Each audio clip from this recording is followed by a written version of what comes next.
नमस्कार दर्शकवृन्द, कार्यक्रम फ्रन्टलाइन शोमा तपाईलाई हार्दिक स्वागत छ। म मातृका सुवेदी। हामी यस कार्यक्रममा विभिन्न विषयमा केन्द्रित रहेर विभिन्न क्षेत्रका व्यक्तित्वहरूसँग संवाद गर्ने गर्छौं र संवादकै लागि आज मसँग हुनुहुन्छ काठमाडौँ जिल्लामा अवस्थित दक्षिणकाली नगरपालिकाका नगर प्रमुख मोहन बस्नेत।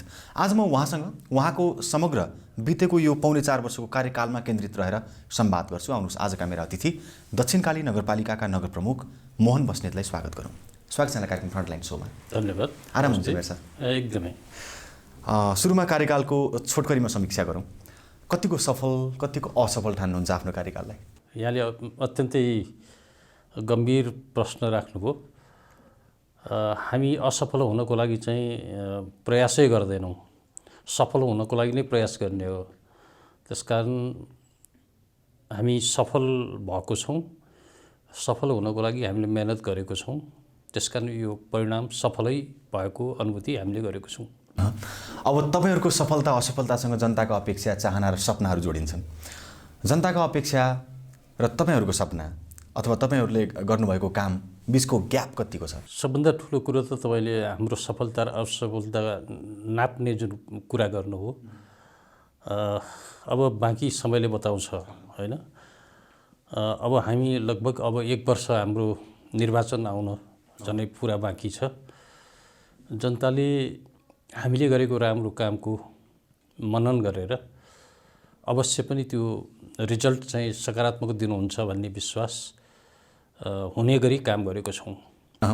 अब अलिकति अझै प्रश्नसँग भन्दा जनताको अपेक्षा, तपाईहरुले जनतामाझ चुनावी घोषणा लानुभएको चुनावी घोषणापत्र कति प्रतिशत पुरा भयो प्रतिशतको हिसाबले? प्रतिशत भन्नुभन्दा पनि तपाईले सोध्न खोजेको प्रश्न अलिकति पृथक रूपमा भन्दाखेरि मात्र प्रश्न हुन्छ। जनताले जनप्रतिनिधिहरू निर्वाचित गर्दाखेरि चाहे त्यो स्थानीय तहको सरकार होस्, प्रदेश र केन्द्रको सरकार, जुनसुकै सरकारलाई आफूले मतदान गरिरहँदाखेरि जनताले शिक्षा, स्वास्थ्य, खानेपानी र कृषि लगायतका विविध समस्या मेरो सरकारले पुरा गरोस् भन्ने कल्पना गरेर मतदान गरेको हुन्छ। त्यो नै मुख्य दायित्व हो।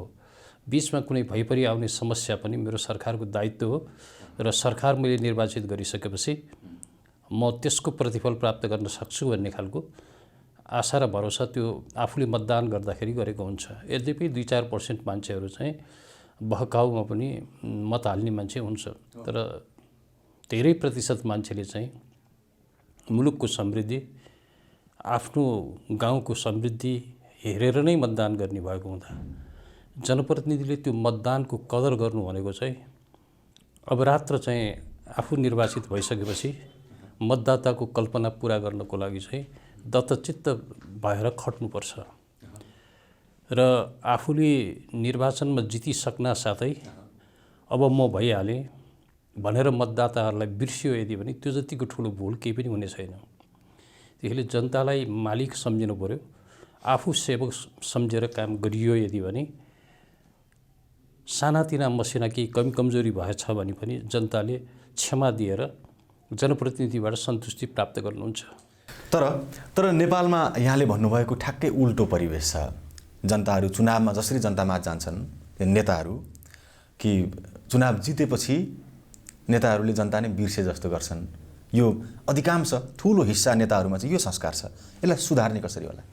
हामी सबैले आवाज पनि सकारात्मक उठाउनु पर्यो, हैन? चाहे त्यो मिडियाकर्मी, सञ्चारकर्मी र मतदातादेखि लिएर सबैले आफ्नो मुलुकलाई समृद्ध बनाउनको लागि संस्कार सहितको निष्ठाको राजनीति स्थापित गर्नुपर्छ। निष्ठाको राजनीति स्थापित गर्ने भनेको त्यो नेताले मात्रै गरेर पुरा हुँदैन। त्यो मतदान गर्दाखेरि पनि निष्ठाको मतदान हुनु पर्यो र मत लिनेले पनि निष्ठाको राजनीति गर्नु पर्यो। मत लिने र दिने बीचको एउटा चाहिँ सुमधुर सम्बन्धबाट निष्ठासहितको राजनीति अगाडि बढाउन सकियो यदि भने मुलुकले खोजेको सुशासन, समृद्धि, यो सबै कुरा हासिल गर्नको लागि हामी सफल हुन सक्छौँ। यदि हामीले त्यति मात्र गर्न सक्यौँ भने पनि बाह्य हस्तक्षेप मुलुकमा हुन सक्दैन र जबसम्म हामी निष्ठा स्थापित गर्न सक्दैनौँ तबसम्म हामीले विभिन्न तहमा समस्याहरू भोगि नै रहनुपर्ने हुन्छ। त्यसकारण ढिलो चाँडो हामी हाम्रो मुलुकमा निष्ठाको राजनीति स्थापित गर्नको लागि जतिसुकै कठिन भए पनि हामीले त्यो काम गर्नुपर्छ। त्यो सुरुवात दक्षिणकालीबाट भएको छ भन्न सकिन्छ। अवश्य पनि हामीले हाम्रो स्वर झिनो हुनसक्छ। एउटा नगर प्रमुखले त्यो कुरा गरिरहँदाखेरि देशको 753 नगरपालिका र विभिन्न तहका 3 तहका सरकारमा सबैमा राम्रा काम भएको छन्। यद्यपि यता कता चाहिँ 20 वर्षसम्म जनप्रतिनिधि नभएको मुलुकमा एकैचोटि नगरपालिकाका जनप्रतिनिधिहरू आइरहँदाखेरि जनताले सिंहदरबारको अधिकार आफ्नो नगरमा आयो भनिरहँदाखेरि सेवा सुविधा चुस्त दुरुस्त ढङ्गले तत्काल प्राप्त गर्न नसक्दा थोरै तिनो आलोचना पनि छ। यद्यपि सबै जनप्रतिनिधिहरूले आफ्ना मतदाताहरूलाई सम्झेर काम गरेको अवश्य पनि छ। यद्यपि कतैतिर सानातिना विवादहरू त्यो चाहिँ हुनसक्छ। तर अब अहिले चाहिँ के भने समस्या चाहिँ के भने स्थानीय तहको जनप्रतिनिधिमा भएका केही सानातिना समस्या पनि अलिकति तिललाई पहाड बनाउने कुराहरू चाहिँ त अब बेला बेलामा निस्कन्छ। त यसरी एउटा 20 वर्षपछि एउटा स्थानीय तहको जब निर्वाचनमा जनप्रतिनिधिहरू बनिसकेपछि जनताले संविधान त अधिकार जनताले पनि खोज्ने भयो, संविधान त अधिकार जनप्रतिनिधिले पनि खोज्ने भयो। यो बिचमा 3 तहको सरकारको बिचको सहकार्य समन्वय र एकले अर्कोलाई बुझ्ने जुन एउटा चाहिँ संविधानले कल्पना गरेको छ त्यो कल्पना अनुसार कहिलेकाहीँ चाहिँ त्यो सरकार बिचमा पनि एकले अर्कोलाई अधिकार तान्ने यो देखिएको छ। यसले गर्दाखेरि संविधान प्रयोग भइरहेको अवस्था भएको हुँदा यतिखेर केही सानातिना विवाद हुनु पनि त्यति अस्वाभाविक होइन। अवश्य पनि यो संविधान मजबुत बनाउने जिम्मेवारी स्थानीय तहको सरकारहरूको नै भएको कारणले यसलाई केही चुनौतीहरू हामीलाई काम गर्दाखेरि छ नै। म यहीँ आउन चाहन्थेँ। खासमा तपाईँको आफ्नो व्यक्तिगत अनुभवमा या तपाईँको नेतृत्वमा दक्षिणकालीको स्थानीय सरकार चलिरहेको छ पौने 4 वर्षदेखि होइन, यो बिचमा कार्यकाल कतिको सहज रह्यो, कतिको असहज रह्यो, असहजता या चुनौती छन् भने के कुरामा बढी छन्? होइन, सबभन्दा ठुलो तपाईँको प्रश्नमा मैले के भने म जनताको सेवा गर्नको लागि प्रतिबद्ध छु भनेर मैले जनतासँग मत मागेर म निर्वाचित भएको। मैले सहजता खोजेर गएको होइन। जनताको सेवा गर्नको लागि मलाई पाइलामा असहजताहरू आउन सक्छ। म त्यसको लागि असहजताभित्र सहज खोजेर जनताको सेवा गर्छु भनेर प्रतिबद्धता व्यक्त गरेको कारणले मलाई असहजताको मैले महसुसै गरेको छैन। यद्यपि खुल्ला रूपमा सडकमा हिँड्दाखेरि जति सहज हुन्छ दक्षिणकाली नगरपालिकाको नगर प्रमुख हुँदाखेरि केही काम गर्न असहजता आउँछ नै। त्यो कुरा आउँछ भनिकन त्यस्ता असहजताभित्र पनि रमाइलो सहजता खोज्न सकिन्छ। मेहनत लाग्छ, मेहनत गऱ्यो भनेदेखि असहजताभित्र पनि सहजता पाइन्छ। त्यो खोजी हामीले मेहनत गरेर गर्नुपर्छ। यहाँले भन्नुभएको असहजता त स्वाभाविक नै हो। यो जनप्रतिनिधिको लागि आइपर्ने स्वाभाविक असहजता हुन्, जबकि हजारौँ चाहिँ लाखौँ नागरिकको एउटा अभिभावक भएर बाँच्नुपर्छ, जीवन जिउनुपर्छ, त्यही अनुसार आफूलाई ढाल्नुपर्छ। यो स्वाभाविक असहजता सँगसँगै अलिकति दबाब जस्तो राजनीतिक दबाब, शीर्ष नेतृत्वबाट आउने दबाब अथवा कुनै इन्ट्रेस्ट साइड भनौँ न अलिकति अरू पक्षबाट आउने दबाब चाहिँ कतिको झेल्नु पर्यो यहाँले? होइन, सबभन्दा ठुलो कुरा हेर्नुहोस्, नियतवश हुने दबाबहरू हुन्छ। यस्तो किसिमको महसुस गरेर हामीले चाहिँ कुनै समस्या देखाएर विचलित बन्ने र बनाउने किसिमको नियतै राखिएन। छुट पनि छैन होइन, नियत पनि राखिएन होइन। र मैले सुरुमै आफ्नो भने कि चुनौती नगर प्रमुख हुँदाखेरि चुनौती पनि हो, तर त्यो अवसर पनि हो नि। चुनौतीलाई सामना गर्न सक्नु नै त्यो नै एउटा चाहिँ सफल जनप्रतिनिधि हो होइन। चुनौतीदेखि भागेर डराएर मलाई फलानु ठाउँबाट दबाब आयो होइन, मलाई यो समस्या भयो भनेर मैले चाहिँ त्यो समस्याबाट भाग्न खोजेको मात्र हुन्छ। त्यो दबाबलाई हुनेलाई हुने, नहुनेलाई नहुने भन्न सक्ने क्षमता त मैले विकास गर्नुपर्छ नि। तपाईँको नेतृत्वमा जनप्रतिनिधिहरूको एउटा समूह, कार्य समूह चाहिँ कतिको चुस्त, कतिको प्रभावशाली, कतिको उद्देश्यमूलक छ? हाम्रो सबै जनप्रतिनिधिहरू स्वस्थ प्रतिस्पर्धामा अब रात दौडादौड छ। हेर्नुहोस्, अब भन्ने र नभन्ने मात्र फरक हो। अहिले दक्षिणकाली नगरपालिकामा 9 वडा छ। 9 वडाका जनप्रतिनिधिहरू स्वस्थ प्रतिस्पर्धाको आधारबाट आगामी निर्वाचनमा म कसरी निर्वाचित हुने, जनताको मनभित्र कसरी बस्ने भन्ने किसिमको एउटा स्वस्थ प्रतिस्पर्धामा विभिन्न विकास निर्माणहरू पनि उसको वडामा भएको भन्दा म राम्रोसँग गर्छु। यसरी स्वस्थ प्रतिस्पर्धा त गर्न पाइन्छ नि, यसरी चाहिँ लागिराख्नु भएको छ। फरक कति मात्र हो त भन्दाखेरि निर्वाचनको बेलामा कोही कम्युनिस्टबाट उठ्नुभयो, कोही काङ्ग्रेसबाट उठ्नुभयो, कोही अरू दलबाट उठ्नु भएको। तर अहिले मैले यहाँ तपाईँसँग कुरा गरिरहँदा हाम्रा जनप्रतिनिधिहरू स्वस्थ प्रतिस्पर्धामा आधारित विकास निर्माणमा अवरात्र खट्नु भएको छ। त्यो सबै पार्टीको, यो पार्टी ऊ पार्टी होइन, सबै पार्टीले चाहिँ राम्रो काम गरेर जनताबाट अनुमोदित हुन खोज्नु भनेको यो सङ्घीय लोकतान्त्रिक गणतन्त्रलाई व्यवस्थित बनाउन खोजेको नै भनेर हामीले मान्नुपर्छ। भनेपछि तपाईँ जनतालक्षित कामबारे निर्णय गर्न, काम गर्न, कार्यान्वयन गर्ने कुरामा स्वतन्त्र हुनुहुन्छ, सकारात्मक स्वतन्त्रता छ तपाईँसँग? एकदमै एकदमै। अब तपाईँको कार्यकालको अब समीक्षातर्फ म लाग्छु। सबैभन्दा बढी प्राथमिकता कुन क्षेत्रमा? हेर्नुहोस्, कहिलेकाहीँ के हुन्छ भन्दाखेरि प्राथमिकता हामीले मुलुकको प्राथमिकता र प्रदेशको प्राथमिकता र दक्षिणकाली नगरपालिकाको आफ्नो नगरपालिकाभित्रको प्राथमिकता, यो तीनटा सरकारको आफ्नो आफ्नो विकास निर्माण प्राथमिकता हुनु स्वाभाविक हो। दक्षिणकाली नगरपालिकाले पनि निर्वाचन हुनुभन्दा अगाडि हामीले देखेको सपना भनेको जनतालाई आवश्यक आधारभूत कुराहरूलाई प्राथमिकीकरण गर्ने हो। चाहे त्यो निर्वाचनमा हामी तपाईँले सोध्नुहुन्छ होला, पछि सायद यसैमा पनि पुग्छ होला, घोषणापत्र भनेर पनि तपाईँको घोषणापत्रमा के थियो, त्यो गर्नुभयो कि गर्नु भएन भनेर पनि सोध्ने छ होइन। मिडिया पत्रकारहरूले जनतालाई गरेको प्रतिबद्धतामा मैले 1, 2, 3 गरेर चाहिँ आफैले समीक्षा गरेँ। मैले गरेको प्रतिबद्धता मैले कति प्रतिशत गरेँ त भनेर मैले समीक्षा गर्न सक्छु होइन।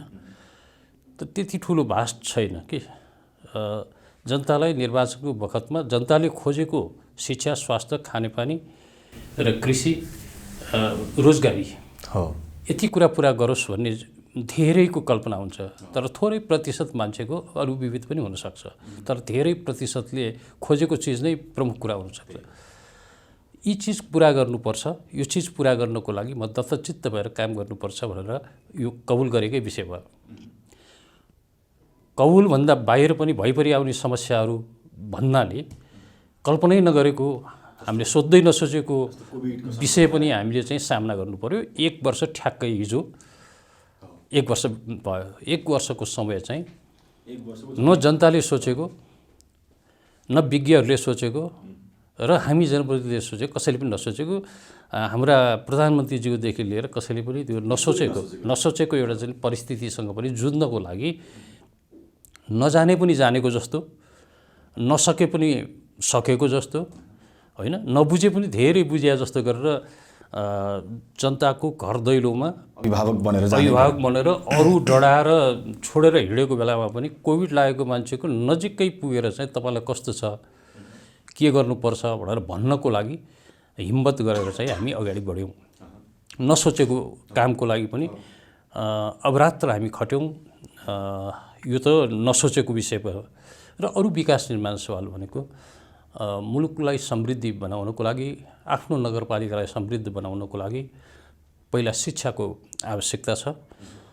शिक्षा चाहिँ व्यवस्थित गर्नुपर्छ भनेर दक्षिणकाली नगरपालिकाले अहिले लगभग 21वटा सरकारी विद्यालयहरू सुविधाजनक भवन हामीले निर्माण गरायौँ। तर पैसा त भूकम्प प्राधिकरण पुनर्निर्माणकै पैसा हो, तर हामीले सहकार्य गऱ्यौँ। यहाँ विद्यालयहरू आवश्यक छ, टिनको छाना छ, यो टिनको छाना हटाएर अब चाहिँ हामी पक्की बिल्डिङ बनाउनुपर्छ भनेर लगभग हामीले 21वटा विद्यालयहरू अगाडि बढायौँ। विद्यालयहरूमा लाग्ने खर्च भनेको चाहिँ 72 लाखदेखि लिएर 12 करोडसम्म पर्ने भवनहरू हामी बनाइराखेका छौँ। र भवन त बनायौँ, अब विद्यार्थीहरू त्यो भवनभित्र कस्ता विद्यार्थी हुन् भनेर कल्पना गऱ्यौँ त भन्दा संस्कारसहितको गुणस्तर भएको शिक्षा हामी दिनुपर्छ, विद्यार्थीले त्यो शिक्षा लिनुपर्छ भनेर हामीले 5 कक्षासम्मको एउटा कोर्स पाठ्यपुस्तक बनाएर त्यो विद्यालयमा पढ्ने विद्यार्थीले पहिला आफ्नो नगरपालिकाको सम्पूर्ण कुरा बुझोस्। आफ्नो नगरपालिकाभित्र भएका मठ मन्दिर, आफ्नो नगरपालिका लाग्ने जात्रा पर्व, आफ्नो नगरपालिकाभित्र बसोबास गर्ने जात जाति, ती जात जातिले बोल्ने भाषा, संस्कृति, यो सबै कुरा बुझ्ने गरी 5 कक्षासम्म अनिवार्य पढ्नुपर्ने र जाँचमा त्यो नम्बरै आउने कोर्सको रूपमा पाठ्यक्रम हामीले निर्माण गरेर त्यो नयाँ बनेको बिल्डिङभित्र विद्यार्थीलाई पठन पाठन गराउने हामीले सोच बनायौँ। त्यो अनुसार काम अगाडि बढेको छ। पाठ्यक्रम पनि भयो, बिल्डिङ पनि भयो र त्यतिले मात्र चित्र नबुझेर माध्यमिक विद्यालयहरू जतिमा नगरपालिकाबाट पनि अनुगमन गर्न मिल्ने गरी सबै विद्यालयको कोठा कोठामा सीसी क्यामेरा पनि जडान गरेर अनुगमन नगरपालिकाबाट पनि हुन सक्ने र भौतिक रूपमा ती पनि उपस्थित भएर पनि अनुगमन हुन सक्ने यी दुवै प्रकारको पनि हामीले सुविधा मिलाएर काम गऱ्यौँ। यो अब शिक्षाको कुरा धेरै लामो सडक क्षेत्रको कुरा गरौँ। सडक क्षेत्रको कुरा सबभन्दा बढी चाहना गर्ने विकास भनेको सडक। तपाईहरू सबै मिडियाकर्मीको एउटा धर्म पनि हो हैन। सडक नभइकन जतिसुकै ठुलो बिल्डिङ बनाए पनि त्यहाँ पुग्नको लागि असहज भयो भने गाह्रो हुन्छ। त्यसकारण सडक के भयो र अर्को कुरा त के भन्दा हामी सबै नेपालीहरूको महान एउटा तीर्थस्थलको रूपमा रहेको दक्षिणकाली हो। अब अहिले त थपेर फेरि के पनि आयो त भन्दा 3 नम्बर प्रदेशको राजधानी जाने बाटो पनि त्यही नै भएको कारणले सडक के भयो भनेर तपाईँको जिज्ञासा हुनसक्छ र तपाईँलाई म ढुक्कसँग भन्न सक्छु आजभन्दा 1.5 वर्ष अगाडि चाहिँ दक्षिणकाली जानुभयो भने झन्डै दक्षिणकालीसम्म पुग्नको लागि 1.5 घन्टा जति लाग्थ्यो। अब अहिले तपाईँ काठमाडौँको माझ भागबाट दक्षिणकाली छुट्नुभयो भने सामान्यतया एउटा चाहिँ आधा घन्टादेखि 40 मिनटभित्र चाहिँ दक्षिणकालीको मन्दिरमै तपाईँ पुग्न सक्ने गरी सडक व्यवस्थित भएको छ। दक्षिणकालीसम्म काठमाडौँ दक्षिणकालीसम्म सडक कालोपत्र भएर कम्प्लिट भइसकेको छ र त्यहाँदेखि उता मकवानपुर जोड्ने ठाउँसम्मको लागि टेन्डर प्रक्रिया प्रदेश सरकारले अगाडि बढाइसकेको छ। आशा राखौँ हामी यो 2-3 महिनाभित्र त्यहाँभन्दा उताको पनि के काम हुने भएको हुँदा सडक अव्यवस्थित हुन्छ भन्ने कुरामा भइसक्यो। दक्षिणकालीदेखि उता मकवानपुरसम्म जोड्ने ठाउँमा यो आउने समयमा काम गर्नको लागि प्रदेश सरकारले टेन्डर निकालिसक्यो। टेन्डर निकालिसकेपछि 2-4 महिनाभित्र उता पनि कम्प्लिट हुने हामीलाई भरोसा भइसक्यो। र यो सबै कुरा चाहिँ के त भन्दा अब पैसा कहाँबाट आयो भन्नु होला तपाईँले। पैसा यो बिल्कुलै सङ्घीय सरकार र प्रदेश सरकारको, सङ्घीय सरकारले दक्षिणकालीसम्म गर्यो, दक्षिणकालीसम्म पिच गर्ने सबै सङ्घीय सरकारको मातहतको चाहिँ सडक डिभिजन कार्यालयले गर्यो। त्यहाँबाट दक्षिणकालीदेखि उतापट्टि चाहिँ प्रदेश सरकारको ठेक्काबाट काम सुरु हुन लागेको। यो तल्लो बाटो, अब अर्को माथिल्लो बाटो पनि, माथिल्लो बाटो भनेको फर्पिङ बस स्टपबाट फेरि हुमाने भन्ज्याङ सडक भनेर चाहिँ जुन भन्छौँ हामी, यो सडक पनि उतापट्टि पनि काम हुँदैछ मकवानपुरको साइडमा पनि र यतापट्टिबाट पनि काम हुनको लागि चाहिँ त्यो जे डिपिआर बनाएको हौँ त्यो डिपिआर अनुसारको काम टेन्डर निकाल्नको लागि चाहिँ प्रक्रिया अगाडि बढेको छ। अरू नगरपालिकाभित्र ओडा जोड्ने, टोल जोड्ने, गाउँ बस्ती जोड्ने सडकहरूको अवस्था? सबभन्दा मैले अब नगरपालिकाको मुख्य सडकको कुरा गरेँ। अरू चाहिँ अहिले यस्तो छ कि अब सबै किसानहरूको घरसम्म पुगोस्, सबै किसानले उत्पादन गरेको तरकारी, फलफुल आदि इत्यादि, दुध, यी सबै कुरा बजारसम्म पुग्नको लागि सहज होस् भनेर हामी पनि चाहन्छौँ र आम किसानले पनि त्यो कुरा खोज्छ। मेरो गाउँसम्म जाने बाटो, मेरो घरसम्म जाने बाटो बनाउनु पर्यो भन्ने खालको त्यो चाहिँ एउटै वडामा जाँदाखेरि पनि एउटै वडाको पनि 50-60 सडकहरू छन्। हामी छिटै नामाकरण पनि गर्दैछौँ हैन ती सडकहरू। यी सबै किसानहरूले उत्पादन गरेका कृषिजन्य उपजहरू बजारसम्म ल्याउनको लागि चाहिँ यी मार्गहरू बनाउने काम पनि हामीले एकदमै अगाडि बढाएको छौँ। कुनै सडकमा ग्राभल कम्प्लिट भइसकेको छ, कुनै सडकमा कच्ची धुले सडकै छ र यी सबै काम भएको छ। यो कुरा चाहिँ के भने मैले तपाईँको यो इन्टरभ्यू मार्फत भन्नुभन्दा पनि कुनै बेला तपाईँहरूले यसो हेर्नुभयो भने पनि संयोग मिलाएर चाहिँ दक्षिणकाली नगरपालिकाका यस्ता शाखा सडकहरू र मैले यहाँ इन्टरभ्यू दिँदाखेरि बोलेका कुराहरू कति उसमा चाहिँ एउटा ठेक बेठिक पनि यसो हेर्नुभयो भने सत्य साबित हुने गरी मात्र मैले बोलिरहेको छु है। त्यस कारण के भने यातायातको क्षेत्रमा त्यस्तो समस्या छैन। यद्यपि के भन्दाखेरि सबै बाटो पक्की छैनन्, कच्ची बाटो छन् र जुन अहिले मैले भनेको काठमाडौँ दक्षिणकाली मकवानपुरसम्म जोड्ने बाटो पक्का हुनको लागि प्रदेश सरकारले अब यो काम सुरु गर्न साथै हामी पक्का हुन्छ। मकवानपुरको बाटोमा पनि उता पनि ठेक्का प्रक्रिया अगाडि बढेको कारणले छिटोभन्दा छिटो दक्षिणकाली माताको मन्दिर आउनको लागि सबै भक्तजनहरूलाई बाटो एकदमै सहज भइसक्यो है, तपाईँहरू आउनुहोस् है भनेर म निमन्त्रणा गर्छु। त्यहाँभन्दा उतातिर चाहिँ बाटो बन्दैछ। त्यो बाटो बन्दै गरेको बाटो पनि छिटोभन्दा छिटो काम गर्ने प्रदेश सरकारको पनि उद्देश्य छ। स्वास्थ्य क्षेत्रको कुरा गरौँ, स्वास्थ्यमा चाहिँ के भयो? स्वास्थ्य क्षेत्रमा हेर्नुहोस्, अब जहाँसम्म लाग्छ स्वास्थ्य क्षेत्रमा हामीले धेरै ठुलो उपलब्धि गऱ्यौँ। धेरै ठुलो उपलब्धि भन्नाले मैले के भन्नुपर्छ त भन्दा कोभिडको बेलामा पनि हाम्रो सक्रियता, हाम्रो स्वास्थ्यकर्मीहरूको सक्रियता र सबै जनप्रतिनिधिको सक्रियताले गर्दा दक्षिणकाली नगरपालिकामा कोभिडको बेलामा हामीले आफैले क्वारेन्टाइन व्यवस्था गऱ्यौँ र क्वारेन्टाइनले मात्र पुग्दैन भनेर आइसोलेसन पनि निर्माण गऱ्यौँ र आइसोलेसनले मात्र नभइकन हामीले चाहिँ हस्पिटलसँग पनि सहकार्य गऱ्यौँ र हस्पिटलसँग सहकार्य गरेर मात्र नपुग्ने भएर पछिल्लो समय नेपाल सरकारले अब हामी पिसिआर गर्न सक्दैनौँ, हाम्रो चाहिँ आर्थिक अवस्थाले भ्याएन भनेर जब सरकारले हात उठाइसकेपछि दक्षिणकाली नगरपालिकाको कार्यपालिकाको बैठकले निर्णय गरेर आफ्नो नगर क्षेत्रभित्र रहेका जनताको पिसिआर बरु विकास निर्माण रोकेर भए पनि पिसिआर हामी निःशुल्क गराउने भनेर हामीले सुरुवात गऱ्यौँ।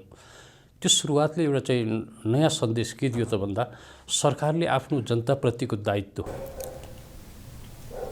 पुरा गर्नुपर्छ, नगर्दाखेरि अप्ठ्यारो बेलामा जनतालाई तपाईँ आफू जे गर्नुपर्छ गर्नुहोस् भनेर भन्नु उचित हुँदैन भनेर बरु हामी त्यस्तै पर्यो भने विकासको पैसाहरू घटाएर भए पनि हामी पिसिआर गर्छौँ भनेर भन्यौँ। त्यो पिसिआर हामीले गर्दाखेरि हामीले चाहिँ 250 जनालाई पिसिआर गरिसकेपछि फेरि सहज हुन थाल्यो र सरकारले पनि फेरि चाहिँ त्यसलाई निःशुल्क गराउने प्रोसेसहरू सुरु गर्यो। सुरु गरिसकेपछि हामीलाई के अनुभूति भयो त भन्दाखेरि कमसेकम हामीले जनताप्रतिको कर्तव्य हामीले पुरा गऱ्यौँ। किनभने हामी त बरु विकास रोकेर भए पनि उहाँहरूलाई पिसिआर गरेर चाहिँ सुरक्षित बनाऊँ भन्ने उद्देश्य त हामीले अगाडि बढायौँ। थोरै सङ्ख्यामा गऱ्यौँ तर हामीले गर्नको लागि प्रतिबद्धता अगाडि बढाइरहेको बेलामा फेरि सहज भएको कारणले हामीले धेरैलाई गर्नु पर्ला भनेर हजारौँलाई गर्नुपर्छ होला भन्ने ठानेको त्यो चाहिँ गर्नु परेन। यसरी ओडामा स्वास्थ्य चौकीहरूको अवस्था के छ? अरू सामान्य रोगको लागि पनि यो कोरोनाको टाइममा सबै स्वास्थ्य चौकीहरू चलायमान भयो, अघि पछि भन्दा बढ्ता चलायमान भयो। किनभने काठमाडौँको हस्पिटल आउनको लागि असहज हुने, हस्पिटलमा आउन गाह्रो हुने भएको हुँदा बरु आफ्नै गाउँको स्वास्थ्य केन्द्रहरूमा चाहिँ म बिरामी जचाउँछु भन्ने मान्छेहरूको लड्को बढ्यो र सबै स्वास्थ्यकर्मीहरूको सक्रियतामा सबै 9वटा स्वास्थ्य चौकी र चाल्नाखेलमा पिएचसी छ त्यो समेत एकदमै चलायमान भएर अघि पछि बरु एकदमै त्यहाँ पेसेन्टहरू आउने कम हुने बेलामा यो कोरोनाको टाइममा सबैले चाहिँ स्थानीय चाहिँ स्वास्थ्य केन्द्रमै बढी सेवा लिएको कारणले सबै स्वास्थ्यकर्मीले पनि मेहनत गर्नुभयो र सबै जनप्रतिनिधिले पनि मेहनत गरेको कारणले स्वास्थ्यको क्षेत्रमा पनि सबै जनप्रतिनिधि म मात्र नभइकन सबै जनप्रतिनिधिले आफ्नो कर्तव्य पुरा गरेको कारणले दक्षिणकाली नगरपालिकामा त्यस्तो किसिमको मृत्युको दर र सङ्क्रमणको दर त्यति उच्च रूपमा हामीले बेहोर्नु परेन र सबैलाई राम्रोसँग चाहिँ सजिलोसँग हामीले चाहिँ उपचार गर्न पनि सक्यौँ। त्यो वातावरण अहिले पनि छ र निरन्तर स्वास्थ्य चौकीहरू सञ्चालित छन्। कृषि र उद्यमशीलताको क्षेत्रमा अलिकति कुरा गरौँ। तपाईँले जुन कुरा गरिरहँदाखेरि दक्षिणकाली नगरपालिका कृषिको लागि अत्यन्त सम्भावना बोकेको नगरपालिका, मानव बस्तीको तल्लो बेल्टमा पुरै यो चाहिँ बागमतीको लेकहरूमा जति चाहिँ जमिनहरू छ सबै कृषिको लागि एकदमै महत्त्वपूर्ण जमिन भएको ठाउँ भएको कारणले कृषि क्षेत्रमा पनि नगरपालिकाले समय समयमा मल बिउहरू अनुदानमा दिएर किसानहरूलाई चाहिँ पहिचान गरेर उहाँहरूलाई अनुदान दिएर उहाँलाई उत्प्रेरित गरेर हामी चाहिँ राम्रो चाहिँ एउटा चाहिँ मल बिउहरू दिएर चाहिँ उहाँलाई उत्साह जगाएर चाहिँ हामीले काम गऱ्यौँ। र कोरोनाको टाइममा पनि हामीले राहत दाल चामल मात्र बाँड्ने होइन, अब घरमै थुनेर राखेर मात्र पनि हुँदैन, उहाँहरूलाई मल बिउहरू दिएर आफ्नै खेतबारीमा चाहिँ विभिन्न साग सब्जीहरू उब्जाउनुपर्छ। यस्तो समय आउन सक्छ कुनै बेला चाहिँ पल्लो नगरपालिकाको सामग्री पनि यहाँ नआउने पनि बेला आउन सक्छ। त्यसकारण आफ्नो खेतबारीमा जे सकिन्छ त्यो उब्जायौँ भने हामी कमसेकम जिउनको लागि सफल हुन्छौँ भनेर हामीले दाल चामल भन्दा हामी मल बिउहरू बाँडौँ भनेर हामीले कोसिस गऱ्यौँ र किसानहरूले त्यसलाई सहस्त्र स्वीकार्नुभयो। घरमै धेरै थुनेर राख्नु हुँदैन भनेर हामीले चाहिँ खेतबारीमा पठायौँ। 1 महिनामा उम्रिने चिज उम्रियो, 2 महिनामा फल्ने चिज फल्यो र अवश्य पनि किसानहरूले पनि आफू अलिकति सामाजिक दूरी कायम गर्ने कुरो पनि खेतबारीमा काम गर्दाखेरि कायम पनि भयो र उहाँहरू सुरक्षित पनि हुनुभयो र चलायमान पनि भयो। यसरी कृषि एकदमै दक्षिणकाली नगरपालिकामा त्यो कृषि क्षेत्र एकदमै ऊर्जा भएको ठाउँ र अब त्यति मात्र नभइकन दक्षिणकाली नगरपालिकाको विभिन्न वडाको विभिन्न एउटा चाहिँ उत्पादनको चाहिँ एउटा नमुना छ।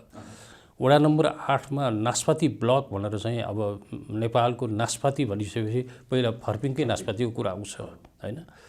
अब त्यो नास्पातीलाई प्रदेश सरकारले विकसित गर्नको लागि चाहिँ गत वर्ष 50 लाख रुपैयाँ विनियोजन गरेर त्यो नास्पातीको बोटलाई विकास गर्ने, त्यसलाई मलदेखि लिएर औषधिहरूदेखि लिएर सबै व्यवस्था गर्नेदेखि लिएर सबै कुरा त्यो भएको थियो। त्यसबाट उपभोक्ता समिति गठन भएर त्यो राम्रोसँग उहाँले काम पनि गर्नुभयो। अब हिजोको दिनमा नास्पाती खाने मात्र एउटा चाहिँ बोटबाट टिपेर खायो त्यति, अरू झऱ्यो सिद्धियो।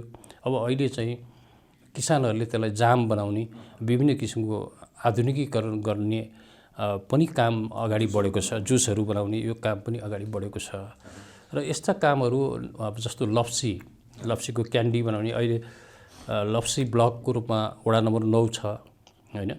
6 नम्बर वडामा पुष्प ब्लकको रूपमा आछ र 2 नम्बर 3 नम्बर चाहिँ तरकारी ब्लकको रूपमा छ र यी सबै चाहिँ एउटा चाहिँ वडाहरूमा कृषिजन्य उत्पादन चाहिँ एउटा नामाकरणै गरेर हामी अगाडि बढिरहेको छौँ।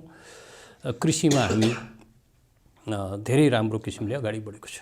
अब पर्यटकीय सम्भावना बोकेका स्थलहरू पनि छन्, धार्मिक सम्भावनाको एकदम चर्चित स्थल त छ दक्षिणकाली मन्दिर, नेपालभरिकै चर्चित तीर्थस्थल मध्येको एक, राजधानीबाट नजिकै पनि पर्छ। त्यो क्षेत्रको सुधार अझै प्रवर्धन गर्नको लागि र अरू पर्यटकीय स्थलको सुधारको लागि प्रवर्धनको लागि चाहिँ योजनाहरू के छन्? होइन, सबभन्दा ठुलो कुरो त हेर्नुहोस्, अब यो प्रकृतिले दिएको जिम्मेवारी भन्नुपर्छ। हामी सबैले कुनै पनि चिज हामीले तयार गरेको चिज छैन, प्रकृतिले दिएको जिम्मेवारी। त्यो जिम्मेवारीभित्र दक्षिणकाली नगरपालिकामा के जिम्मेवारी प्राप्त भएछ भनेर एउटा मनन गर्ने कुरा रह्यो। पुरै चाहिँ एउटा चाहिँ मनोरम दृश्यसहितको मानव बस्ती र जङ्गल डाँडा काँडा, सुन्दर डाँडा काँडा भएको ठाउँलाई दक्षिणकाली नगरपालिका भनेर चाहिँ एउटा प्रकृतिले दिएको जिम्मेवारीलाई कुन ठाउँमा कसरी चाहिँ त्यसलाई चाहिँ सुधार गर्ने भन्ने जिम्मेवारी मात्रै हाम्रो। यही कारणले चाहिँ अब दक्षिणकाली नगरपालिकाको नामाकरणमा दक्षिणकाली माताको नाम भएको कारणले पर्यटकहरूलाई दक्षिणकाली कसरी बढी ल्याउने, कसरी बढी लाभान्वित गराउने, दक्षिणकाली मातासँग भएको ठुलो एउटा शक्तिलाई एउटा राम्रो कामको लागि कसरी सदुपयोग गराउने, आशीर्वाद लिने भन्ने विषयसँग जोड्नको लागि दक्षिणकालीसम्म भक्तजनहरू आउनको लागि चाहिँ सहज भएको छ। दक्षिणकाली माताको मन्दिरमा दर्शन गर्न आउनुहोस्, धेरै सजिलो भएको छ र दक्षिणकाली माताको आशीर्वाद लिनको लागि सबै आउनुहोस् हैन भनेर मैले बोलाउँदाखेरि पर्यटकहरू आउनुहुन्छ भनेर मैले बुझ्ने हैन। र अब दर्शन गरिसकेपछि अब के गर्ने भनेको फरक्क फर्किने होइन। अब कम्तीमा पनि नगरपालिकाले रुट कायम गरेका रुटहरू डाँडा काँडा डुल्नको लागि चाहिँ हामी पदमार्गहरू निर्माण गर्दैछौँ। कति ठाउँमा निर्माण गरिसकेको छौँ र कति ठाउँ काम गर्दैछौँ र एउटै डाँडामा उभिएर चाहिँ हामीले चाहिँ हेऱ्यौँ भने उपत्यकाको तिनै सहर दृश्य अवलोकन गर्न पाउने ठाउँ छ हामीसँग। त्यो डाँडामा हामी आधा घन्टा पाउने घन्टा त्यो पदमार्गबाट गइसकेपछि त्यो देख्न पाइन्छ। र उपत्यकाको तिनै सहर मात्र निहाल्ने होइन, सबै हिमालहरू देख्न पाइन्छ। र त्यहाँभित्र त्यो जङ्गलमा भएका विभिन्न जडीबुटीदेखि लिएर अरू अनगिन्ती महत्त्वपूर्ण कुराहरूको अवलोकन गर्न पाउने ठाउँ भएको कारणले दक्षिणकाली माताको दर्शन गरौँ। दक्षिणकाली नगरपालिकाभित्र भएका पवित्र स्थानहरू, बुद्धमार्गीहरूको पनि काशी सरहको चाहिँ तीर्थस्थल, गुरु रुम्बुचीले पनि तपस्या गरेर सिद्धि प्राप्त गरेको गोरखनाथ, वज्रयोगिनी, यदि बुद्धमार्गीहरूको पनि महत्त्वपूर्ण तीर्थहरूको अवलोकन गर्दै दिनभरिको अवलोकन गरौँ। हामीले कहिले नदेखेका चिजहरू पनि देख्ने अवसरहरू मिल्छ र यहाँ पो जानुपर्ने रहेछ भनेर चाहिँ हामीले चाहिँ एउटा अनुभूति गर्ने गरी जाने ठाउँहरू दक्षिणकाली नगरपालिकाले विकास गरेको छ। यसबाट दक्षिणकाली नगरपालिकाले एउटा नगरवासीले समृद्धि हासिल गर्नको लागि यसरी आउने पर्यटक भक्तजनहरूबाट दक्षिणकालीको लागि पनि एउटा समृद्धिको यात्रालाई सफलता दिनको लागि यसले धेरै ठुलो मद्दत गर्छ। र मैले छोटो समयमा सबै कुरा भन्दा तपाईँको समय पुरा नहोला। दक्षिणकाली नगरपालिकाभित्र नेपालको पहिलो पटक विद्युत उत्पादन गरेको, एसियाको दोस्रो भन्ने जुन हाम्रो ऊ छ, त्यो पनि अहिले म्युजियमको रूपमा हामीले अब त्यसलाई चाहिँ देख्न पाइन्छ। र अरू महत्त्वपूर्ण थलोहरू दक्षिणकाली नगरपालिकाभित्र, दक्षिणकालीको कोर एरिया प्राचीन शिखरापुर नगर भनेर बुझिन्छ। त्यहाँभित्र धेरै देवदेवीका मूर्तिहरू छन्, धेरै त्यहाँ मठ मन्दिरहरू भित्र छ। र यी सबै मठ मन्दिरहरूको अवलोकन गर्ने र पुरानो प्राचीन सहर फर्पिङको अवलोकन पनि गर्ने, यो सबै कुरा गर्नको लागि चाहिँ दक्षिणकाली मातालाई पहिला दर्शन गरौँ। त्यसपछि दक्षिणकाली नगरको चाहिँ जुन प्राचीन सहर शिखरापुर अवलोकन गरौँ र जुन विद्युत केन्द्रको अवलोकन गरौँ र मनोरम दृश्य भएको चाहिँ डाँडातिर चढौँ। र यसले चाहिँ दिन बित्छ। अवश्य पनि पर्यटकहरूलाई पनि, आन्तरिक पर्यटक र बाह्य पर्यटकलाई पनि समय व्यतीत गरेको थाहै हुँदैन। आनन्दले दिन बित्छ। हामी लगभग अन्त्यमा छौँ। अन्त्यमा अब एउटा कुरा छुटाउनै मन लागेन, यो पछिल्लो बिग्रदो राजनीतिक घटनाक्रमले स्थानीय तहमा कस्तो असर पुर्याएको छ दक्षिणकालीको हकमा? यो असर स्थानीय तहमा मात्र होइन, कसको घरमा पुगेको छैन भन्ने विषयसँग सम्बन्धित भइसक्यो। जनजनमा छ है, जनजनमा छ, सबैमा छ। सबैलाई भन्न मन लागेको छ, सबैलाई यो चित्त बुझेको छैन र सबैलाई कहाँ पोखौँ, कसलाई भनौँ, अब भन्ने ठाउँ पनि छैन। कसलाई भन्ने हामीले भन्ने त सरकार प्रमुखलाई भन्ने होला होइन, हामीले भन्ने त हाम्रो चाहिँ अब भनौँ न सरकार प्रमुखलाई नै भन्ने हो भने यो समस्या भयो भनेर। अब यो कसैले सुन्नेवाला छैन र तपाईँको टेलिभिजनमा मैले चाहिँ इन्टरभ्यू दिएर मात्र यो समस्या समाधान हुने होइन। जबसम्म जनताप्रति उत्तरदायित्व भएर मेरो व्यवहारबाट जनतालाई दुःख हुन्छ कि कष्ट हुन्छ कि भन्ने किसिमको सोचको विकास हामी जनप्रतिनिधिले, जुनसुकै तहको जनप्रतिनिधिले पनि सोच्न सकेनौँ भने अवश्य पनि त्यो जनतालाई भोग्न बाध्य हुन्छ। अहिले त्यही भोग्न बाध्य भएको परिस्थिति हामी सबै नेपालीले भोगिरहेका छौँ। र यहाँ मैले ठुल्ठुला कुरा गरेर यो भयो त्यो भयो भन्नुभन्दा पनि सबै जनप्रतिनिधि, सबै तहको, तिनै तहको सरकार प्रमुखहरू र हामी सबै जनप्रतिनिधिले निर्वाचनको बखत सबै मतदातालाई देखाएको सपना, त्यो सपना पुरा गर्नको लागि निष्ठाको राजनीति स्थापित गर्न सकौँ। निष्ठाको राजनीतिलाई व्यवस्थित गर्न सक्यौँ भने संविधानको रक्षा पनि हुन्छ र संविधान बनाउँदाखेरि गरेको बलिदानीको पनि सही मूल्य प्राप्त हुन्छ। र यो संविधान ल्याउँदाखेरि अब त नेपाल कति सुन्दर हुन्छ भनेर जे कुरा हामीले गरेका हौँ त्यसलाई साँच्चै सुन्दर बनाउने हो भने जनताप्रति उत्तरदायी भएर म जनताको सेवक हुँ, सेवामा कतै तलमाथि म पुर्याउँदिनँ भनेर चाहिँ हामीले बेला बेला बोल्ने गरेका कुरामा आफूले गरेको दैनिक गरेको कामलाई एकपटक आफैले समीक्षा गर्ने गऱ्यौँ भने सत्य कुरा आफैलाई जवाफ आफैले दिन सकिने भएको हुँदा सबै तहको सरकारले जनताप्रति उत्तरदायी भएर निष्ठाको राजनीति स्थापित गर्न सकियो भने नेपाली जनताले दुःख पाउनुपर्ने कुरा आउँदैन। हुन्छ, तपाईँको महत्त्वपूर्ण समय र संवादको लागि धेरै धन्यवाद र आगामी कार्यकालको लागि हार्दिक शुभेच्छा शुभकामना। धन्यवाद। हस्, दर्शकवृन्द, कार्यक्रम फ्रन्टलाइन शोमा आज हामीले संवाद गऱ्यौँ दक्षिणकाली नगरपालिका काठमाडौँका नगर प्रमुख मोहन बस्नेतसँग। हवस् त, आजको कार्यक्रमबाट हामी सबै बिदा माग्छौँ। नमस्ते।